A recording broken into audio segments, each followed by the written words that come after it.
Bonjour et bienvenue à Voyage dans l'espace, où que vous soyez dans l'univers, nous espérons que vous allez bien.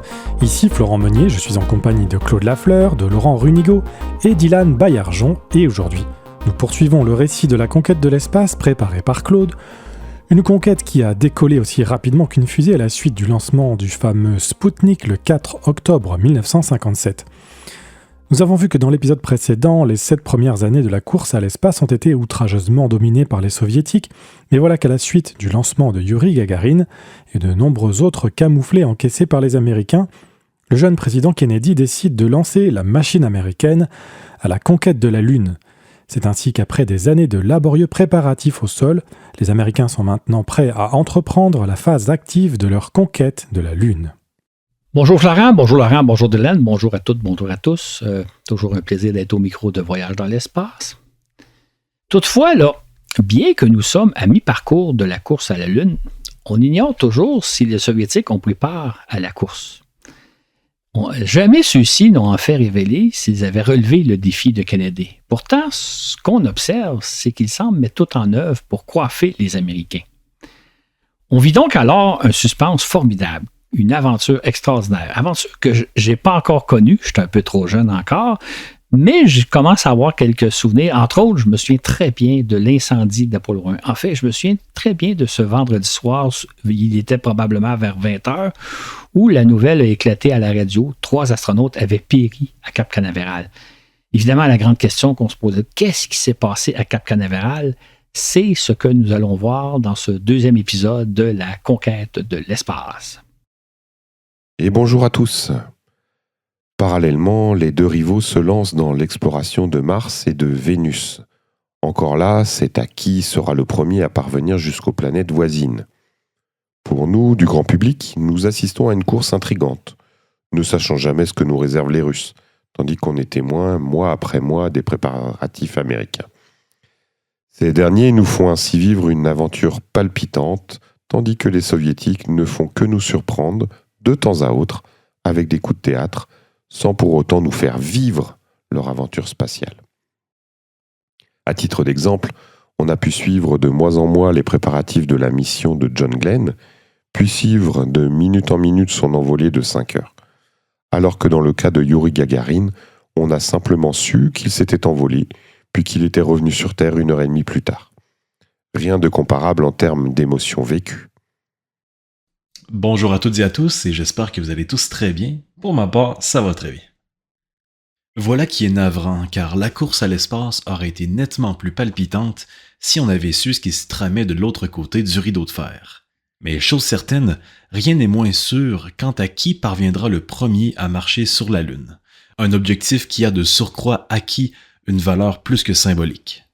En effet, lequel des deux systèmes, le capitaliste ou le communiste, est le meilleur? Surtout, on est très curieux de voir à quoi ressemble un paysage lunaire et ce qu'on ressent lorsqu'on marche sur la Lune. 1964, la course se complexifie. En 1964, les Soviétiques paraissent étonnamment peu actifs, on se demande sans cesse ce qu'ils mijotent, tandis que les Américains font leur premier pas concret vers la Lune. C'est ainsi que le 29 janvier, la NASA procède au 5e essai de sa fusée Saturne 1. Celle-ci place sur orbite la plus lourde charge lancée à ce jour, soit 9 tonnes. Ce n'est cependant qu'une charge inerte, du sable, puisqu'il s'agissait avant tout de tester le lanceur en lui-même avant de lui confier une capsule Apollo. Le lendemain, la NASA reprend son exploration de la Lune à l'aide d'une sonde Ranger, après avoir subi 5 revers en autant de tentatives. Ranger 6 est équipé de 6 caméras télé qui nous feront voir la surface lunaire en plan de plus en plus rapproché jusqu'à la dernière seconde avant l'écrasement. Ce que parvient à faire la sonde, la trajectoire est bonne, mais les caméras ne fonctionnent pas. 6e échec consécutif. De leur côté, les Soviétiques procèdent au lancement de 3 sondes vers Vénus. La première est cependant perdue au décollage, la deuxième demeure coincée en orbite terrestre, les Soviétiques lui attribuent alors le matricule Cosmos 27, alors que la troisième prend la route de Vénus. Ce Zonde 1 a pour mission de tenter de pénétrer dans l'atmosphère de Vénus, une première, avec même la possibilité qu'elle parvienne jusqu'au sol. Malheureusement, tout contact radio avec elle est perdu après 1 mois et demi de vol interplanétaire, soit bien avant que Zonde 1 ne passe à 110 000 km de Vénus, le 19 juillet. Le 8 avril, la NASA réalise la première mission de son programme Gemini. Il s'agit de tester la fusée Titan, porteuse d'une capsule sans équipage.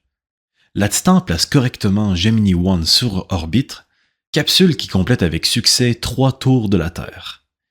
Il n'est cependant pas prévu que cette capsule soit récupérée, de sorte qu'elle finit par brûler dans l'atmosphère 4 jours plus tard. Essai parfaitement réussi. Notons que si les Soviétiques avaient tenté une opération semblable sans nous dévoiler grand-chose, on aurait probablement conclu à un échec. C'est finalement le 31 juillet que la 7e sonde Ranger réussit une première mission kamikaze. Comme prévu, Ranger 7 s'écrase dans la mer des nuages en nous transmettant durant ces 15 dernières minutes de vol 4316 photos nous montrant la surface lunaire comme jamais vue auparavant. La dernière image, transmise 2,3 secondes avant l'impact, nous fait voir la surface comme si nous n'étions plus qu'à quelques kilomètres seulement. On voit ainsi le sol lunaire 1000 fois mieux qu'à l'aide de nos plus puissants télescopes terrestres. Vous pouvez retrouver sur YouTube un film d'époque de la NASA qui montre la chute vertigineuse de Ranger 7. Parmi les constats que nous permet de faire cette mission, il y a celui que la surface lunaire observée est suffisamment plane et peu accidentée pour que les astronautes puissent s'y poser sans problème. Le sol lunaire paraît aussi suffisamment ferme pour supporter le poids d'un module lunaire et les pas des hommes qui y marcheront. Les Américains remportent ici donc un succès marquant car pour la première fois ils sont en avance sur les Soviétiques dans un aspect significatif de la course à l'espace. Le 6 octobre, les Soviétiques placent en orbite un 41e satellite Cosmos qui intrigue beaucoup les observateurs occidentaux. En effet, ce satellite circule sur le type d'orbite utilisé habituellement par les Vostok, en plus d'émettre sur les mêmes longueurs d'onde radio. De surcroît, ce Cosmos revient sur Terre 24 heures plus tard. Les Soviétiques préparent-ils un nouveau vol habité ? On ne tardera pas à le savoir puisque dès le 12 octobre, ils lancent un vaisseau appelé Voshrod, mot russe qui signifie aube. Comme toujours, ils marquent un autre coup d'éclat puisque Voshrod transporte 3 hommes. Les Russes démontrent du coup qu'ils devancent les Américains d'au moins 2 ans puisque ces derniers ne prévoient pas de lancer leur capsule triplace Apollo avant la fin de 1966. La Troïka de l'espace, comme on surnomme l'équipage du Voshrod, ne passera que 24 heures dans l'espace. Les Soviétiques affirment posséder une nouvelle génération de vaisseaux révolutionnaires, puisque les 3 cosmonautes n'ont même pas eu besoin d'enfiler un scaphandre. Ils ont volé en manche de chemise, dit-on. Le monde est stupéfait par les progrès remarquables dont font preuve les Russes. Encore et toujours, ils semblent surclasser les Américains, tout en paraissant, sans mot dire, en bonne voie de remporter la course à la Lune. Étonnamment, durant cette courte mission spatiale, survient un bouleversement politique inédit en URSS, la démission forcée de Nikita Khrouchtchev, une première pour le système communiste russe. Y a-t-il un lien entre les 2 événements, se demande-t-on. Possiblement, car, on l'apprendra des années plus tard, Khrouchtchev a pris un risque considérable en autorisant le vol des 3 cosmonautes entassés dans la capsule Vostok. Comme nous le relatons dans le balado 62, dans Les secrets de la cosmotique soviétique, toujours les mystères à la soviétique. Il n'y a pas que nous qui soyons dans l'ombre de ce qui se trame en URSS. Le peuple soviétique l'est encore plus que nous. 1965, les Américains prennent les devants. En 1965, la course vers la Lune bat son plein. Après une pause de près de 2 ans, les Américains s'apprêtent à lancer des astronautes, cette fois en rafale dans le cadre du programme Gemini. La NASA prévoit en effet de réaliser 10 missions pilotées Gemini en 1 an et demi environ. Voilà qui promet d'être palpitant. Côté soviétique, fort de leur Voshrod révolutionnaire, on s'attend à ce qu'ils fassent des bonds en avant. De même en ce qui concerne l'exploration de la Lune par des sondes automatiques. Le 19 janvier, la NASA lance une 2e capsule Gemini sans équipage afin de tester à la fois la fusée Titan et le bouclier thermique de la capsule. Il s'agit d'un simple vol suborbital de 18 minutes qui expédie Gemini 2 jusqu'à 170 km d'altitude avant que celle-ci ne retombe dans l'Atlantique. La réussite de ce court vol confirme que les Américains sont fin prêts à envoyer 2 astronautes dans l'espace à bord de Gemini 3 dès le mois de mars. Cependant, le 12 mars, les Russes orbitent Cosmos 60, un satellite qui suit le même profil qu'une capsule Voskhod. Que nous prépare-t-il ? 6 jours plus tard, soit une semaine avant Gemini 3, il lance Voskhod 2 avec 2 hommes à bord, Pavel Belaïev et Alexei Leonov. Du coup, il dame le pion aux Américains en étant les premiers à orbiter 2 hommes dans une capsule. Surtout, Voskhod est muni d'un sas qui permet de marcher dans l'espace. Leonov devient d'ailleurs le premier piéton de l'espace. Vous pouvez trouver sa sortie sur YouTube. Les Américains sont soufflés. Ce nouveau coup de théâtre semble annoncer qu'on assistera à une course aussi intense que spectaculaire ces prochaines années. Ça promet. Puis, tel que prévu le 23 mars, les Américains orbitent Gemini 3 avec Virgil Grissom et John Young. Grissom devient ainsi le premier homme à effectuer une 2e mission spatiale. Les 2 hommes ne passent que 5 heures en orbite, le temps de vérifier le bon fonctionnement de tous les systèmes de bord. Young a néanmoins le temps d'accomplir une petite première spatiale qui fait écho. Il a emporté avec lui un sandwich au corned beef, au bœuf salé, qu'il croque à belles dents. Ce faisant, il a introduit en contrebande son sandwich, car tout ce qui peut prendre une place dans la capsule spatiale doit d'abord être soigneusement planifié et autorisé. Donc de surcroît, en croquant dans le sandwich, Young ruine certains tests médicaux auxquels devaient se soumettre les astronautes. Cet incident aurait pu avoir de fâcheuses répercussions sur sa carrière, mais il n'en sera heureusement rien. En février puis en mars, la NASA mène à bien ses 2 dernières missions kamikazes Ranger 8 et 9. Comme prévu, ces sondes s'écrasent sur la Lune en nous transmettant en gros plan des images spectaculaires d'une portion de la mer de la Tranquillité et du cratère Alphonsus. Au terme du programme Ranger, qui n'a enregistré que 3 succès en 9 tentatives, les Américains sont confiants qu'ils pourront un jour faire parvenir des hommes sur la Lune. De leur côté, les Soviétiques lancent officiellement 4 sondes Luna conçues pour se poser en douceur, mais chaque fois ils ratent leur coup. L'une d'elles rate complètement sa cible, tandis que les 3 autres s'y écrasent. Ce que l'on sait à l'époque, c'est que les Soviétiques ont enregistré 5 échecs en autant de tentatives d'alunissage. On apprendra des décennies plus tard qu'il s'agit en fait de 11 échecs, dont 6 au décollage, pas facile d'atteindre la Lune. De même pour la course à la planète Mars, que les Américains remportent haut la main. En effet, la sonde Zond 2, partie de Baïkonour le 30 novembre, cesse de fonctionner en décembre. De son côté, Mariner 4 passe le 15 juillet à 9846 km de Mars et nous transmet les premiers gros plans de l'intrigante planète rouge. Cette sonde marque à la fois un éclatant succès, mais également une grande déception. En effet, jusqu'alors, on imaginait Mars comme une planète hospitalière. Si on ne s'attendait plus à y trouver les petits hommes verts, on espérait néanmoins y voir possiblement des plantes, du lichen ou autres organismes capables de vivre dans des conditions semblables à celles du Grand Nord ou dans les milieux très arides. Or, les 21 photos transmises par Mariner 4 nous font découvrir un sol ressemblant à s'y méprendre à la Lune. Il y a sur Mars des cratères lunaires en quantité et aucune trace de milieu le moindrement hospitalier. Mariner 4 nous apprend également que la pression atmosphérique à la surface de Mars est au moins 50 fois plus basse que sur Terre. Elle mesure en outre des températures de jour de moins 100 degrés. Quelle déception!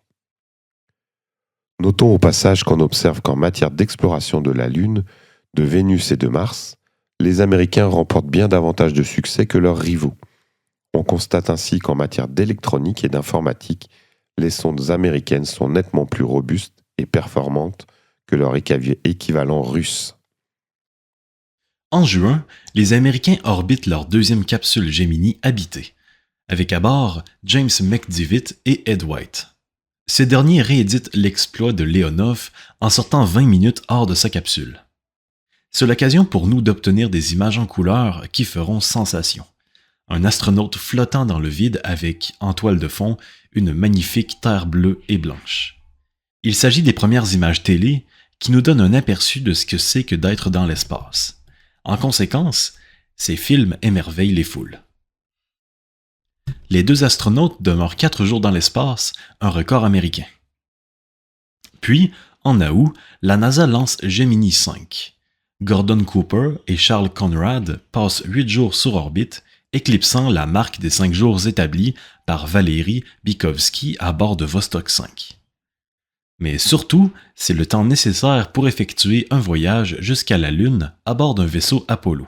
Gemini 5 démontre de ce fait que les hommes peuvent vivre et travailler dans l'espace le temps d'accomplir une mission lunaire. Pour la première fois, les Américains surclassent les Soviétiques en matière de vols humains. Incidemment, ces derniers ne réalisent aucun vol habité, ce qui étonne de plus en plus les observateurs. Que se passe-t-il donc de l'autre côté du rideau de fer ? Les Soviétiques préparent-ils des coups d'éclat ? Peut-être enverront-ils un cosmonaute jusqu'à la Lune ? Des spéculations circulent de plus en plus à cet effet. Côté américain, fort de leur succès, ils s'attaquent maintenant à un autre défi, faire se rencontrer et s'arrimer 2 vaisseaux spatiaux. À cette fin, la NASA prévoit de réaliser de courtes missions au cours desquelles une capsule Gemini ira rejoindre sur orbite un étage fusée Agena lancé quelques heures plus tôt. Une première tentative a lieu le 25 octobre avec le lancement du satellite cible GA-TV6. Hélas, la fusée est détruite au lancement et les astronautes Walter Schirra et Tom Stafford, qui attendaient à bord de Gemini 6, prêtes à s'élancer, sont contraints d'en redescendre. Qu'à cela ne tienne, la NASA décide de faire preuve d'audace. Elle lancera comme prévu en décembre Gemini 7, un vol d'endurance de 2 semaines. Et pendant que Gemini 7 sera là-haut, Gemini 6A sera lancé en vue d'effectuer un bref rendez-vous orbital. Pour les Américains, il ne s'agit pas de passer à 5 km, comme dans le cas des Vostok 3 et 4, mais bien pour les 2 vaisseaux spatiaux de s'approcher à quelques dizaines de mètres. Gemini 7 s'envole comme prévu le 4 décembre. Puis, en toute hâte, les techniciens de Cape Kennedy préparent le tir de Gemini 6A. Tout est prêt en un temps record le 12 décembre. Ce jour-là, on assiste cependant à l'un des épisodes les plus dramatiques de l'ère spatiale. Le compte à rebours en vue de lancer Gemini se déroule normalement et la mise à feu est ordonnée. 5, 4, 3, 2, 1. Les moteurs de la fusée Titan s'allument, des gaz s'en échappent brièvement, puis plus rien. Tout s'éteint. La fusée demeure sur son pas de tir. Que se passe-t-il donc ? Un incendie couve-t-il à la base de la Titan ? Est-on sur le point d'assister à l'explosion de celle-ci ? L'équipage devrait-il évacuer d'urgence la capsule en actionnant leur siège éjectable ? Le commandant Schirra décide dans un geste de sang-froid inégalé de ne rien faire, d'attendre et de voir ce qui va se passer. Bien sûr, il a la main rivée au levier qui déclenche l'expulsion des sièges éjectables. Heureusement, rien ne se passe. La fusée demeure inerte et tout rentre progressivement dans l'ordre. Les astronautes peuvent donc redescendre une deuxième fois de leur capsule. Les techniciens découvriront par la suite que, 1 seconde avant le décollage, un câble s'est déconnecté trop tôt de la fusée, envoyant un signal d'erreur. Les ordinateurs de bord ont par conséquent tout stoppé 1 seconde après l'allumage des moteurs fusée. Du jamais vu. Si Schirra avait choisi d'évacuer la capsule, jamais la mission Gemini 6A n'aurait eu lieu puisque la capsule aurait été grandement endommagée. Au lieu de cela, l'équipage s'envole 3 jours plus tard. Et bientôt, Gemini 6A rejoint Gemini 7 pour nous donner quelques-unes des vues les plus spectaculaires de l'ère spatiale. 2 vaisseaux volant en formation durant 5 heures. Les Gemini s'approchent même à une trentaine de centimètres seulement l'un de l'autre. Gemini 6 revient amérir le 16 décembre après 26 heures de vol, alors que Gemini 7 poursuit sa course encore 2 jours. C'est ainsi que Frank Borman et Jim Lovell reviennent sur Terre après 14 jours, établissant un record d'endurance qui ne sera battu que 4 années plus tard. C'est dire qu'en ce mois de décembre 1965, les Américains jubilent car pour la première fois de la course à l'espace, ils devancent nettement les Soviétiques. Mais les Russes n'ont pas dit leur dernier mot. Au cours de l'année, ils ont entre autres orbité les 2 plus lourds satellites lancés à ce jour, Proton 1 et Proton 2, des laboratoires de 12 tonnes conçus pour étudier les radiations et les particules cosmiques. Ce faisant, ils se dotent de la plus puissante fusée de l'époque que l'on surnommera par la suite Proton, en référence au premier satellite lancé par celle-ci. Les Soviétiques disposent désormais d'une nouvelle arme dans la course à l'espace. Ils lancent également 2 sondes vers Vénus, Venera 2 et 3, alors qu'une 3e demeure coincée en orbite terrestre et porte l'étiquette Cosmos 96. Pour la première fois, 2 sondes lancées par un même pays font route vers une même planète, les Venera devant croiser Vénus, en février 1966. Enfin, 1965, c'est aussi l'année où la France devient le 3e pays à lancer par lui-même un satellite. Le valeureux Astérix s'envole à bord d'une fusée Diamant le 26 novembre. Il s'agit d'un satellite technologique chargé de vérifier le bon fonctionnement du lanceur. Puis un second satellite français, FR1, est orbité le 6 décembre par une fusée américaine Scout, dans le cadre des programmes de coopération scientifique entre la NASA et l'Hexagone. La France se hisse ainsi au 3e rang des puissances spatiales. 1966, course spatiale effrénée. L'année 1966 s'amorce par une tragédie, rien de moins, mais qui passe inaperçue sur le moment. Il s'agit du décès de Sergueï Korolyov le 14 janvier. Si dans le récit de l'exploration spatiale que nous avons dressé jusqu'à présent, son nom n'apparaît nulle part, c'est que de son vivant, les autorités russes nous ont caché son existence. Or, comme nous le découvrirons par la suite, il s'agit de l'ingénieur de génie sur les épaules duquel repose tout le programme spatial soviétique. Korolyov est en effet le concepteur en chef des fusées qui déclassent les Américains, des Spoutnik, des premières sondes lunaires et planétaires, des vaisseaux habités Vostok, Voshrod, etc. De nos jours, on considère Wernher von Braun et Sergueï Korolyov comme les piliers du spatial des années 1950 et 1960. L'équipe von Braun a, entre autres choses, orbité le premier satellite américain et conçu la fusée Saturne V qui propulsera les astronautes jusqu'à la Lune, alors qu'au moment de son décès, Korolyov en faisait autant. Écoutez à ce sujet nos 4 balados qui leur sont consacrés. L'épisode 106, Wernher von Braun, l'époque allemande. L'épisode 107, Wernher von Braun, l'époque américaine. L'épisode 128, Sergueï Korolyov, comment tout a commencé. Ainsi que l'épisode 129, Sergueï Korolyov, triomphe et misère. Le 17 janvier, à la suite d'imposantes funérailles tenues sur la place Rouge, les cendres de Korolyov sont déposées dans les murs du Kremlin, là où reposent les grands personnages de la Russie. Malgré tout, la course à l'espace se poursuit sans relâche, en s'accélérant même considérablement. Ainsi, dès le 3 février, les Soviétiques remportent un ultime triomphe d'importance en réussissant le premier alunissage par une sonde automatique. C'est à leur 12e tentative qu'ils y parviennent. Leur sonde Luna 9 nous transmet les premières images prises du sol lunaire depuis le temps qu'on en rêvait. Ces images sont néanmoins quelque peu décevantes puisqu'elles nous font découvrir un sol gris-charbon sans grand relief et un ciel noir dénué d'étoiles, rien à voir avec les paysages bucoliques que nous faisaient miroiter les artistes, notamment Hergé et Chesley Bonestell. Mais malgré tout, nous avons enfin un aperçu de ce que c'est que d'être sur la Lune. De leur côté, les Américains réalisent leur première mission Apollo. Il s'agit de tester une nouvelle fusée de type Saturn, en l'occurrence la Saturn 1B, qui doit éventuellement placer sur orbite terrestre les premiers équipages d'Apollo.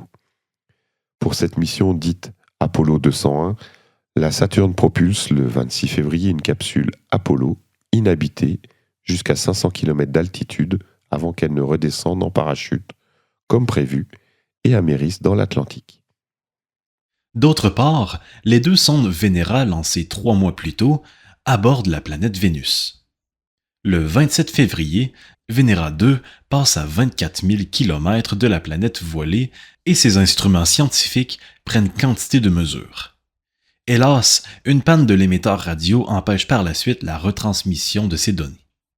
Puis, le 1er mars, Venera 3 largue dans l'atmosphère de la planète une capsule qui, tout en descendant en parachute, recueille les premières mesures in situ de l'environnement vénusien. Malheureusement, tout contact radio avec la sonde avait cessé 2 semaines plus tôt. On estime néanmoins que la capsule a dû atteindre la surface, devenant le premier objet de fabrication humaine à se poser sur une planète. Cet exploit est par contre éclipsé par la mort tragique des 2 astronautes qui se préparaient à la mission Gemini 9. Le 28 février, Elliot See et Charles Bassett se rendaient en jet T-38 aux installations de la McDonnell Aircraft à Saint-Louis, où des techniciens préparent leur capsule. Et ce matin-là, il neige, il pleut, un épais brouillard voile l'aéroport municipal en bordure duquel se trouvent les installations de la McDonnell. Les pilotes semblent avoir été désorientés de sorte que leur avion a d'abord percuté le toit du bâtiment où se trouve la capsule avant de s'écraser au sol. Première perte d'astronautes à l'entraînement. 2 semaines plus tard, les Américains procèdent à la mission Gemini 8, pilotée par Neil Armstrong et Dave Scott. Les 2 hommes ont pour mission d'arrimer leur capsule à une cible Agena. Ils réussissent l'exploit sans trop de difficultés le 16 mars. Cependant, à peine les 2 véhicules sont-ils arrimés qu'ils se mettent à rouler sur eux-mêmes de plus en plus rapidement. Gardons son sang-froid, Armstrong détache Gemini de l'Agena. Mais voilà que, aux surprises, le mouvement de rotation ne fait que s'accélérer. Sur le point de perdre connaissance tant la capsule tourne rapidement sur elle-même, Armstrong a l'habilité de maîtriser une situation pourtant jamais rencontrée à l'entraînement. Dave Scott dira plus tard « Ce jour-là, j'ai eu le bonheur d'être à côté du meilleur pilote du monde. » Les Américains sont donc passés à 2 doigts de perdre un équipage dans l'espace. Les 2 hommes sont alors contraints de revenir rapidement sur Terre. Grande déception pour Scott qui devait effectuer une sortie dans l'espace. Le 3 avril, les Soviétiques réussissent une autre première en plaçant sur orbite, autour de la Lune, leur sonde Luna 10. Fait inusité, depuis la Lune, cette sonde diffuse l'Internationale, le chant patriotique qui accompagne souvent les luttes ouvrières. Ce chant, diffusé en direct de la Lune, est écouté religieusement par les délégués du 23e congrès du Parti communiste du RSS. Par la suite, Luna 10 étudie l'environnement lunaire et ne recueille aucune photo de la Lune. Le 18 mai, la NASA est prête pour la mission Gemini 9 pilotée par Tom Stafford et Gene Cernan, les réservistes de Sea et de Bassett. En premier lieu, la fusée Atlas doit placer sur orbite leur cible Agena, malheureusement. Elle rate son envol exactement comme en octobre dernier à l'occasion de la mission Gemini 6, à laquelle participait justement Stafford. « J'en ai l'habitude », dira-t-il en riant, lancement reporté de 2 semaines. Le 25 mai, la NASA nous offre une spectaculaire avant-première, la sortie des ateliers d'assemblage d'un premier exemplaire d'une Saturn V. Installé sur sa plateforme de tir, tracté par le plus gros véhicule à chenilles au monde, l'ensemble a la taille d'un édifice de 40 étages. Il est conduit à pas de tortue jusqu'à l'aire de lancement située 5 km plus loin. Ce n'est qu'un exercice en vue des préparatifs du premier lancement prévu l'an prochain. Voilà donc que le programme Apollo devient de plus en plus concret. Quel spectacle on nous prépare! En revanche, 3 jours plus tard, le 2e étage d'une autre Saturn V explose au centre de mise à l'essai situé aux abords du Mississippi, blessant 5 personnes. Cet incident pourrait retarder le programme Apollo dont l'échéancier est déjà très serré. En parallèle à Cape Kennedy, la NASA lance le 1er juin une seconde cible d'arrimage pour la mission Gemini 9A, cible dite ATDA. Toutefois, en cours de lancement, les contrôleurs dénotent que la coiffe qui protège l'ATDA ne s'est pas détachée correctement. Puis une défectuosité technique à bord de la capsule Gemini retarde de 2 jours le lancement de Stafford et de Cernan. Finalement, lorsque ceux-ci arrivent aux abords de leur cible, le 3 juin, ils découvrent avec stupeur que la coiffe s'est partiellement détachée, mais qu'elle s'est aussi entr'ouverte, ce qui confère à l'ATDA des allures, au dire de Stafford, d'un alligator en colère. « Angry alligator », dira-t-il. Pas question de s'y arrimer. Par contre, Cernan a de la chance d'effectuer sa sortie extravéhiculaire, la 3e marche dans l'espace seulement. Toutefois, il doit faire tant d'efforts pour se positionner qu'il transpire abondamment. Or, sa transpiration a pour effet d'embuer la visière de son casque, buée qui se transforme bientôt en une pellicule de glace. Voilà donc que Cernan ne voit presque plus rien, et c'est à tâtons qu'il parvient à regagner l'intérieur de la capsule. Comble de malheur, il a toutes les difficultés du monde à refermer l'écoutille. Une autre mission qui a bien failli tourner au drame. Entre-temps, le 2 juin, les Américains réussissent du premier coup l'alunissage de leur sonde Surveyor 1. Cette sonde nous transmet des milliers d'images du sol lunaire qui nous font voir nettement mieux que Luna 9, à quoi ressemble le paysage lunaire. Qui plus est, l'endurance de Surveyor est un de ses concepteurs puisque l'engin survit 6 semaines aux rigueurs de la Lune. y compris à une nuit lunaire de 14 jours terrestres où le mercure descend sous les moins 120 degrés Celsius. Surtout, surveilleurs confirment que le sol lunaire est apte à supporter le poids d'un astronaute. Par ailleurs, fin juin, le général de Gaulle effectue une visite historique en Union soviétique, visite qui jette les bases d'une coopération exceptionnelle entre la France et l'URSS, notamment dans le domaine spatial. Le président français a même le privilège d'accéder au cosmodrome de Baïkonour. Il est le premier occidental à visiter ce site ultra secret. Comble de privilège, on lui fait assister au lancement d'une fusée qui transporte Cosmos 122, un satellite météo. Le 5 juillet, la NASA procède à la mission Apollo 203, le deuxième essai de sa fusée Saturne 1B. Cette fois, la fusée place sur orbite son deuxième étage afin de tester le comportement de celui-ci en apesanteur. Ce type d'étage, dit S4B, constituera le troisième étage des Saturne V et servira à propulser les astronautes vers la Lune. D'une masse de 26 tonnes, il s'agit du plus lourd engin jamais orbité. Le 18 juillet, les Américains procèdent à la mission Gemini 10. Cette fois, John Young et Mike Collins arriment sans problème leur capsule à la cible Agena GATV-10. Puis, se servant du moteur fusée de celle-ci, ils se propulsent jusqu'à 766 km d'altitude. Un record. De là-haut, ils ont une vue imprenable de la Terre et les photos qu'ils rapporteront montrent clairement la rotondité de notre planète. Les astronautes naviguent ensuite à la rencontre de la cible ayant servi à la mission Gemini 8, GATV-8. Parvenu à courte distance, Collins sort de sa capsule pour aller récupérer un piège à micrométéorites exposé depuis 4 mois à l'espace. Toutefois, en fin de sortie, il échappe sa caméra photo qui s'envole immédiatement. Ce malencontreux incident nous privera des photos qu'il a prises, mais surtout, cela servira de leçon aux astronautes en sortie spatiale. Toujours tout attaché soigneusement. Le 26 août, les Américains placent leur sonde Lunar Orbiter 1 autour de la Lune. Celle-ci transmet 207 photos qui nous font découvrir une partie des mers et des continents lunaires.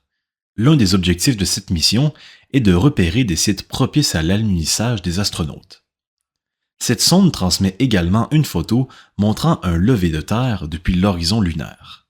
Photo qui suscite une certaine curiosité, mais qui aura nettement moins de retentissement que les photos du même type que nous rapporteront les astronautes d'Apollo. Toujours le 26 août, la NASA procède à la troisième mission du programme Apollo, Apollo 202. Cette fois, une fusée Saturne 1B expédie une capsule jusqu'à 1100 km d'altitude afin de mettre à l'épreuve son bouclier thermique lors du retour sur Terre. Mission parfaitement accomplie. Pour leur part, les Soviétiques placent Luna 11 en orbite lunaire le 27 août, sonde qui a pour mission de photographier le sol. Cependant, à cause de problèmes d'orientation, la plupart des photos ne font voir que le noir profond de l'espace. Mi-septembre, les Américains réalisent la mission Gemini 11, au cours de laquelle Charles Conrad et Richard Gordon arriment rapidement leur capsule à la cible GATV-11. Ils utilisent ensuite cet Agena pour se propulser jusqu'à 1370 km d'altitude, établissant ici un record inégalé. Gordon effectue ensuite une sortie spatiale au cours de laquelle il éprouve des difficultés semblables à celles rencontrées par Cernan, mais en moins intenses. De toute évidence, travailler dans l'espace s'avère beaucoup plus ardu qu'anticipé. Puis le 20 septembre, la NASA lance la sonde Surveyor 2. Toutefois, en raison de la défaillance de l'un de ses moteurs fusées, l'engin termine sa course en s'écrasant sur la Lune. Étrangement, depuis 1 an et demi, les Soviétiques n'ont lancé aucun cosmonaute. Que se passe-t-il au juste ? De nombreuses rumeurs circulent, dont celle voulant qu'ils s'apprêteraient à lancer une dizaine de cosmonautes provenant d'une demi-douzaine de pays de l'Est. Rumeurs complètement farfelues, mais qui témoignent du fait qu'on se perd en conjectures pour expliquer ce qui se trame derrière le rideau de fer. En lieu et place, les Soviétiques lancent la sonde Luna 12, qui, le 25 octobre, se place en orbite lunaire afin de reprendre la mission de Luna 11. Elle transmet une quarantaine de photos de bonne qualité qui font découvrir la surface lunaire. Malheureusement pour nous, les Russes n'en publieront qu'une seule. 1 mois plus tard, la NASA place autour de la Lune son Lunar Orbiter 2, qui nous transmet 211 photos de haute qualité. Photos qui permettent entre autres de repérer les futurs sites d'alunissage d'Apollo. En outre, les Lunar Orbiters font une découverte aussi inattendue qu'importante. Le champ gravitationnel de la Lune n'est pas uniforme. En certains endroits de la Lune, il y a des concentrations de matière, que les Américains appellent mascoon, pour mass concentration, qui déforment légèrement l'orbite des satellites qui gravitent autour d'elle. Voilà qui affectera la trajectoire des vaisseaux Apollo. Entre-temps, la NASA complète son programme Gemini en menant à bien l'opération Gemini 12. Cette fois, Jim Lovell et Buzz Aldrin complètent une mission presque sans faille avec arrimage avec leur cible GA-TV12. Ils ont notamment le privilège d'assister à une éclipse totale du Soleil, alors que de son côté, Aldrin complète avec brio 2 sorties spatiales. Au terme de ces opérations, les Américains ont réalisé 16 envolées pilotées contre 8 seulement pour les Soviétiques. 26 astronautes se sont envolés contre 11 cosmonautes. Les Américains ont passé près de 42 jours dans l'espace contre 15 pour les Soviétiques. En outre, les Américains ont réalisé une demi-douzaine d'arrimages et 10 sorties dans l'espace, contre une seule sortie pour les Russes. Et si on ajoute à cela les résultats obtenus par les sondes Lunar Ranger Surveyor et Lunar Orbiter, les Américains ont incontestablement pris les devants dans la course à l'espace. Surtout grâce au programme Gemini, ils ont acquis une véritable expérience du vol spatial et surtout appris à faire face à une foule d'imprévus ainsi qu'à des situations d'urgence, expériences qui leur seront extrêmement précieuses lors des missions Apollo. La NASA se sent désormais fin prête à passer à l'étape suivante, la première mission habitée Apollo, prévue pour février 1967.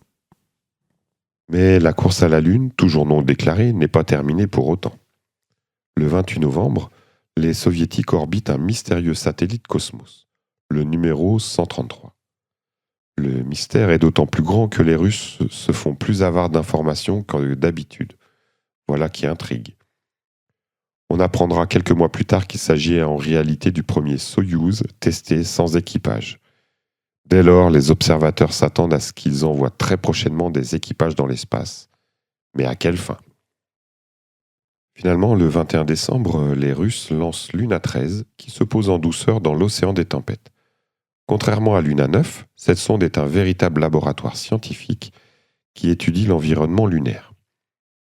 Entre autres, Luna 13 évalue la nature et la texture du sol et mesure la température ambiante. Il fait 117 degrés en plein jour. Elle nous transmet également 5 panoramas lunaires.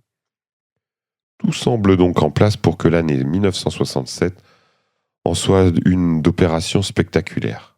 D'autant plus que les Soviétiques voudront sans doute souligner dignement le 50e anniversaire de la création de l'URSS, tandis que la NASA s'apprête à lancer ses premières Saturne V. 1967, une année pas comme les autres. Vendredi soir, le 27 janvier, une nouvelle renversante est diffusée en flash sur toutes les radios du monde. À Cap Kennedy, 3 astronautes viennent de périr brûlés vifs à bord d'une capsule Apollo. La nouvelle surprend tout le monde puisque le lancement d'Apollo 1 n'était prévu que pour le 21 février. Que s'est-il donc passé? De quoi parle-t-on au juste? On apprendra rapidement que Virgil Grissom, Ed White et Roger Chaffee, l'équipage d'Apollo 1, s'entraînaient à leur lancement à bord de la capsule et que tout à coup, à 18h31 heure locale, un violent incendie a éclaté à bord. Les astronautes étant plongés dans une atmosphère d'oxygène pur, comme lors du lancement, il n'a fallu que quelques secondes pour que l'intérieur de leur capsule ne s'embrase. Ils ont bien tenté d'ouvrir l'écoutille, assister des valeureux techniciens qui risquaient leur vie. Hélas, il fallait de longues minutes pour y parvenir. Grissom, White et Chaffee n'ont eu aucune chance. Leur dernier mot, « Sortez-nous de là ». Le choc de la tragédie est immense, autant que l'assassinat du président Kennedy 3 ans plus tôt. Le programme Apollo est stoppé net, il faudra des mois d'enquête pour établir les circonstances exactes de l'incendie et pour appliquer les mesures requises. À l'époque, la NASA se voyait déjà voguer vers la Lune sans trop de difficultés, espérant même s'y poser avant la fin de 1968. On imagine mal maintenant comment des astronautes pourraient y parvenir avant 1970. Bien entendu, les Soviétiques réagissent. Dans un premier temps, la presse officielle déplore la perte de 3 valeureux astronautes, mais bientôt le quotidien Trude affirme que la mort des astronautes est due à l'empressement des Américains à parvenir sur la Lune, Ce sur quoi renchérit le quotidien Izvestia qui écrit qu'il y a de la précipitation dans l'exécution du programme lunaire américain, les responsables ayant sacrifié la prudence au profit de la vitesse. 3 mois plus tard, le 23 avril, les Soviétiques orbitent une nouvelle capsule spatiale Soyouz, avec à son bord Vladimir Komarov. Il se sera donc écoulé plus de 2 ans depuis l'envolée de Voskhod 2 avec Belaïev et Leonov. Dès le départ, les observateurs sont étonnés. Seulement un cosmonaute à bord du Soyouz. Or, d'après les rumeurs qui circulaient à Moscou ces dernières semaines, on s'attendait à beaucoup plus. Entre autres, on mentionne qu'un Soyouz pourrait acheminer 2 ou 3 hommes jusqu'à la Lune d'ici la fin de l'année. On parle aussi qu'un second Soyouz serait bientôt lancé. C'est dire à quel point les attentes sont élevées. Mais comme toujours, les Russes demeurent avares d'informations. Depuis sa capsule, le colonel Komarov déclare simplement « À l'aube du 50e anniversaire de la grande révolution socialiste d'octobre, je transmets mes chaleureuses salutations au peuple de notre parti qui ouvre la voie du communisme. » Et le lendemain, ô surprise, on apprend que Komarov est revenu sur Terre. Puis, plus renversant encore, qu'il a péri lors de son retour. Que s'est-il donc passé? Selon l'agence de la presse TASS, le Soyouz fonctionnait normalement durant son vol, y compris lors du retour sur Terre. Cependant, lorsque le parachute principal de la capsule a été déployé, à 7 km d'altitude, les cordages se sont entremêlés et le vaisseau a plongé en chute libre, entraînant la mort de Komarov. Mais bientôt, des rumeurs se mettent à courir. Entre autres, les services de renseignements américains laissent filer que Komarov aurait rencontré de sérieux ennuis dès le début de son vol. Selon d'autres rumeurs, il aurait même su, avant même d'entreprendre son retour sur Terre, qu'il allait périr. Durant 2 décennies, on se demandera ce qui s'est réellement passé à bord du Soyouz 1. Il faudra attendre les années 1990 pour connaître le fin mot de l'histoire, comme nous le relatons dans le balado 62, dans les secrets de la cosmonautique soviétique.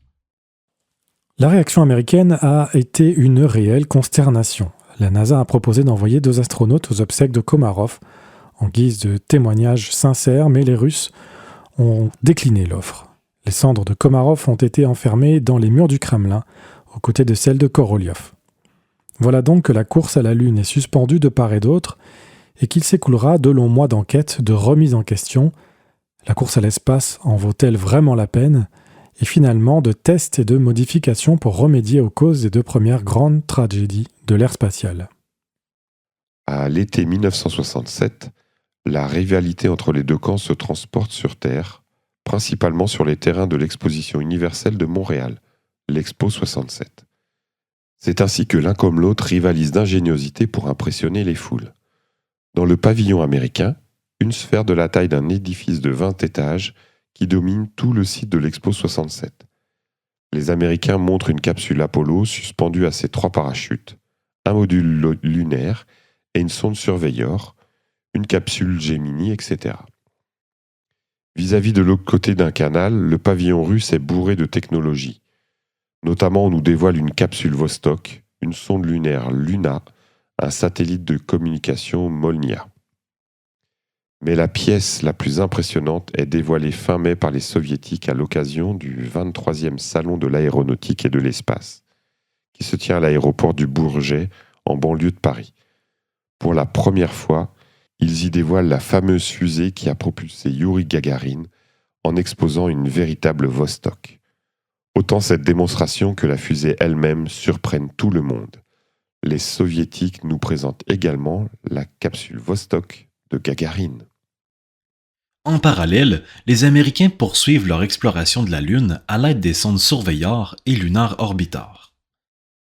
Ainsi, Lunar Orbitar 3, lancé en février, a pour mission de photographier sous différents angles les 8 sites envisagés pour les missions Apollo, en plus de suivre le type d'orbite que devront emprunter les astronautes. Ce faisant, la sonde cartographie soigneusement les mascounes qui perturberont la trajectoire des vaisseaux Apollo. Le 20 avril, Surveyor 3 se pose sur le sol lunaire, mais si violemment qu'elle rebondit 2 fois. Une première fois jusqu'à 10 mètres de hauteur et une seconde fois de 3 mètres. Un alunissage spectaculaire si on avait pu le voir. Heureusement, la sonde n'est même pas endommagée. Surveyor 3 est équipé d'une pelle qui permet d'ausculter le sol en y creusant des tranchées de 18 cm de profondeur. Ces tranchées montrent que le sol lunaire se comporte comme du sable mouillé, bien que parfaitement sec. Une consistance suffisante pour supporter le poids d'un module lunaire. Lunar Orbiter 4, lancé en mai avec pour mission de cartographier l'ensemble de la Lune, photographie 99% de la face visible et 75% de la face cachée, ce qui n'avait jamais été fait. Surveyor 4, lancé en juillet, rate son alunissage. En août, la NASA lance son 5e et dernier Lunar Orbiter. Celle-ci photographie 36 sites d'intérêt, des cratères, des crevasses, des montagnes, en plus de cartographier l'ensemble de la face cachée. Elle étudie également l'environnement lunaire dont la présence de micrométéorites, des radiations ou encore de masses cônes, des concentrations de masse. En septembre, Surveyor 5 s'intéresse entre autres à la composition du sol lunaire, étant équipé d'un aimant pour voir si le sol a des propriétés magnétiques. Le 13 septembre, son moteur fusée est allumé durant une demi-seconde afin de voir quel effet aura cette mise à feu sur le sol environnant. Aucune perturbation n'est toutefois observée. Enfin, en novembre, Surveyor 7 étudie la composition du sol lunaire, en plus de transmettre 30 000 photos. Le 17 novembre, son moteur fusée propulse la sonde jusqu'à 3 mètres de haut et la fait se déplacer de 2,5 mètres plus loin. De ce nouveau point d'observation, les caméras photographient le premier site d'alunissage afin de mieux évaluer les traces que la sonde a créées sur le sol lunaire au moment de s'y poser. Notons que durant tout ce temps, les Soviétiques ne procèdent à aucune opération lunaire. Toujours aussi surprenant. Que se passe-t-il donc de leur côté ? On apprendra plus tard qu'en réalité, ils ont perdu 3 sondes lunaires au lancement. Par ailleurs, les Soviétiques lancent Venera 4 le 12 juin, tandis que les Américains lancent Mariner 5, 2 jours plus tard. Les 2 sondes prennent la route vers Vénus. 4 mois plus tard, le 18 octobre, Venera 4 largue une capsule dans l'atmosphère vénusienne. En entrant dans celle-ci, la capsule subit une décélération de 300 G, soit 50 fois plus que n'endurent les astronautes au moment de leur retour sur Terre. Puis, durant 93 minutes, elle descend par parachute en transmettant des mesures in situ de l'environnement. Une belle première.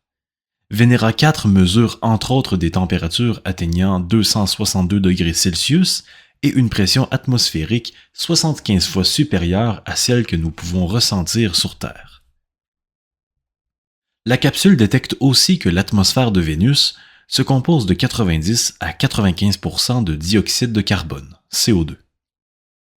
Les transmissions radio cessent lorsque la capsule se trouve à 28 km d'altitude, ces équipements ayant été cuits sous cette chaleur et pressions écrasantes. Obtenir de tels résultats dans ces circonstances relève d'un véritable prodige technologique. Pour sa part, Mariner 5 passe comme prévu le 17 octobre à 4000 km de Vénus. Elle mesure que la température et la pression à la surface de la planète sont de 527 degrés Celsius et de 75 à 100 atmosphères, confirmant les données recueillies par Venera 4. Mariner observe aussi que Vénus ne possède aucun champ magnétique semblable aux ceintures de Van Allen qui, sur Terre, nous protège contre les radiations venues de l'espace. À noter qu'en mars 1968, les spécialistes des 2 camps se réunissent pour discuter des résultats obtenus. Il s'agit de l'une des premières grandes réunions internationales où on échange à propos de l'exploration de l'espace. Tout doucement, la course à l'espace fait place à une ère de coopération. Le 27 octobre, les Soviétiques insèrent en orbite Cosmos 186, qui a les caractéristiques d'un Soyouz. Puis 3 jours plus tard, ils placent Cosmos 188, 24 km seulement devant le 186. Et voilà que ce dernier entreprend de lui-même une série de manœuvres orbitales afin de s'approcher du 188. 1 heure plus tard, les 2 vaisseaux se rejoignent et s'arriment l'un à l'autre. C'est là une prouesse technologique puisque l'opération s'est faite en mode automatique, ce qui constitue une formidable démonstration de téléguidage informatique. Puis comme prévu, les 2 vaisseaux ne demeurent arrimés que 3 heures et demie. Cosmos 186 se pose le lendemain en territoire soviétique alors que Cosmos 188, ayant dévié de sa trajectoire de rentrée, se fait exploser afin d'éviter de tomber entre des mains ennemies. Cette réussite, survenant une semaine avant les célébrations du 50e anniversaire de la révolution bolchevique, est claironnée à travers l'URSS. Fait exceptionnel, mais qu'on ne réalise pas sur le coup, les Russes publient une esquisse des 2 vaisseaux arrimés, dévoilant du coup leur nouveau vaisseau Soyouz. Dans la presse occidentale, on commente abondamment l'exploit en se demandant si les Soviétiques ne sont pas de retour dans la course à la Lune. Enfin, la tragique année de 1967 se termine sur une note spectaculaire. Le premier lancement d'une fusée Saturne V. De la taille d'un édifice de 32 étages et dégageant 3400 tonnes de poussée au décollage, la fusée place une cabine Apollo sans équipage en orbite terrestre dans le cadre de la mission Apollo 4. Or, jamais une fusée aussi puissante ne s'était envolée. Le vacarme et les vibrations produites au décollage surprennent tout le monde par leur intensité et secouent les environs du Cap Kennedy. Le célèbre commentateur américain Walter Cronkite rapporte que le studio télé où il se trouve est sur le point de s'effondrer tant les secousses sont fortes. Cette mission se déroulant parfaitement, les Américains, encore sous le choc de la tragédie d'Apollo 1, reprennent confiance. Conclusion, plus que 2 années. Voilà donc que l'on aborde l'année 1968, plus que 2 ans avant l'échéancier fixé par le président Kennedy en mai 1961. Les Américains ont déjà fait un bon bout de chemin, mais il leur reste encore énormément de choses à faire. Il faut principalement tester pleinement le matériel Apollo avant de se risquer à un alunissage. En cette fin d'année, il semble peu probable qu'ils y parviendront avant la fin de la décennie. Côté soviétique, on ignore toujours ce qu'ils mijotent. Et sans cesse, les Russes se refusent à dire s'ils relèvent ou non le défi américain, même si, de par leurs agissements, tout porte à croire que c'est bien le cas. Pour expliquer cet étrange comportement, on imagine que s'ils perdent la course, les Russes pourront toujours prétendre qu'ils n'y ont jamais pris part. Et s'ils remportent, ils pourront reprendre les mots de Titov qui, en 1962, avait lancé « Nous commençons par faire les choses, puis après, nous en parlons ». Quoi qu'il en soit, une foule de rumeurs en tout genre circulent, allant de « les Soviétiques ont abandonné la course pour des causes de difficultés techniques » à « ils vont nous surprendre avec des exploits inattendus ». Bref, pour tous ceux et celles qui suivent la course, les prochaines années s'amorcent palpitantes à souhait. Et c'est ce que nous verrons au 3e épisode de la conquête de l'espace.